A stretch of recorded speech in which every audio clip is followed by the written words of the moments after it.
Welcome to Best Practices Weekly for Primary Teachers. Today we'll look at an article that deals with something that weighs heavy on all primary teachers' minds, fluency. So Long Robot Reader is from the May 2013 edition of The Reading Teacher.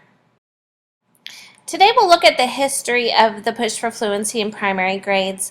We'll look at a really neat acronym for real fluency. We'll learn about superheroes that can help you in your classroom rescue your students from robot reading. And of course, we'll talk about the best practices for teaching primary fluency and make some connections to Common Core state standards. This article was written by two teachers from Park Ridge, Illinois, one a literacy teacher, one a second grade teacher. So I love that this strategy comes from teachers who are in the trenches with us and can show us that this worked in their classrooms. And what these two teachers did working together was they wanted to address the fact with students that fluency is not just rate and accuracy, but it's also expression, and that reading should engage you in learning and comprehension. So I love that it was two teachers working together for problems that they saw inside of the primary classrooms in their school.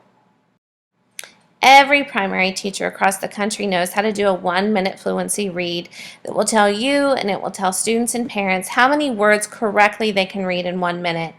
And so this push towards fluency came out of a national reading panel report in 2000 that said fluency is a key element of reading. And a lot of times we as teachers, and a lot of times we've been taught to base fluency on how many words they're reading in a minute. We've even have interventions programs targeting fluency for words per minute accuracy. And so that had some unintended results, like students wanting to know, did I beat my last score? They're just reading for a number on a graph. We also have now some readers who are ignoring punctuation. They lose meaning focus, and they're only focusing on how many words correctly they can read per minute.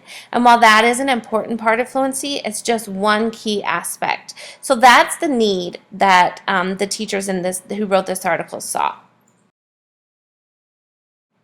So one of the authors of this article, Barclay Marcel, actually came up with this acronym for real fluency: rate, expression, accuracy, and learning.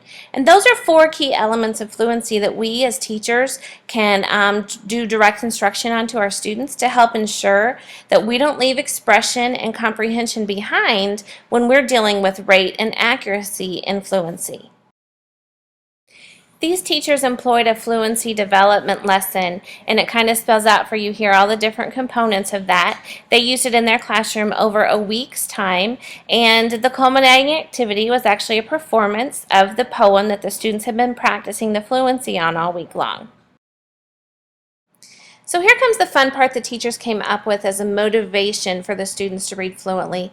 They cautioned them against the bad guys, the robot reader who tries to get us to read like robots, the choppy boy who wants you to chop up words, alien dude wants you to read like a Martian with no understanding, and flat man wants you to read without your voice going up or down. So those were the bad guys that the teachers used to kind of motivate students and help them know what to look for so they don't get stuck in a rut.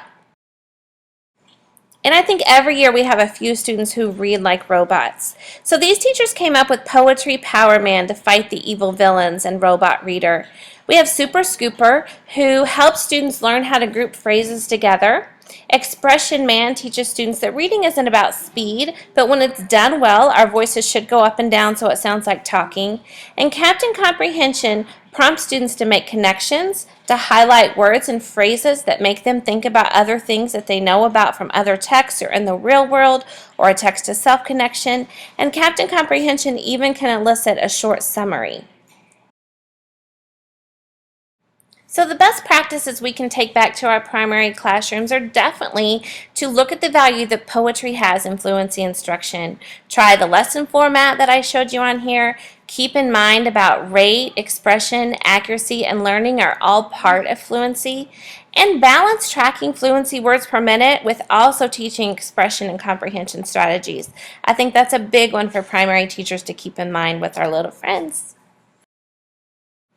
Common Core state standards have exemplars for each grade level band that have poems included.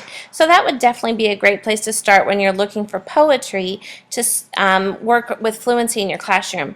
Also listed here are some poetry standards that are specifically spelled out in first and second grade Common Core. I hope you learned some best practices for dealing with robot readers in your classroom. Have fun with Poetry Power Man and his superhero friends, and let us know how it goes in your primary classrooms.